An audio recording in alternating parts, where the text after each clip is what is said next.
Natin pwede magsayang ng oras kasi ito sobrang lapit na yung Olympics.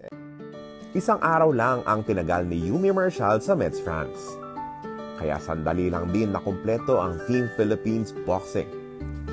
Di man agad nakarating sa Metz, siniguro ni Yumir na hindi siya nagkulang sa training sa Amerika. Sinulit ng 5 boksingero ang pagkakataon para mag-joint training at syempre may kasamang bonding. Agad din bumiyahe sina Marshall, Carlo Paalam at Hergy Bacquiadan sa Germany.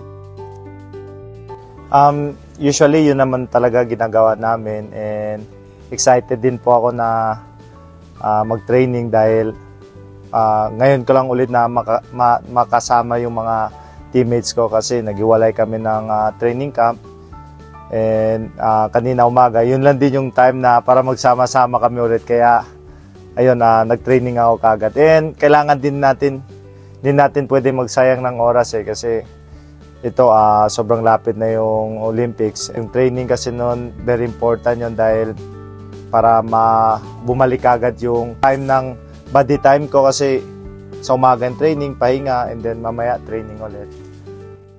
Para sa pambihirang pagkakataon na sumama sa training camp sa Saarbrücken kasama ang mga kapwa boksingero ng ibang bansa na lalaban sa Olympic Games. Warm welcome ang ibinigay sa kanila ng Sports Federation CEO sa Saarland na si Johannes Kapkau. Yeah, we do have a lot of other athletes here from India. PV Sindhu, she is a badminton women player. We have Neeraj Chopra here, also from India, Olympic champion, world champion in javelin throw. And we will have the whole team Nigeria here in different kind of sports like basketball, rowing, also boxing, table tennis, a lot of table tennis players and badminton players from Asia. We are expecting around 80 Olympic boxers here on the camp, including the teams around them. Walang aaksayahing oras sina Yumir at ang iba pang miyembro ng Team Philippines Boxing para sa pangarap na makuha ang ginto sa Paris 2024.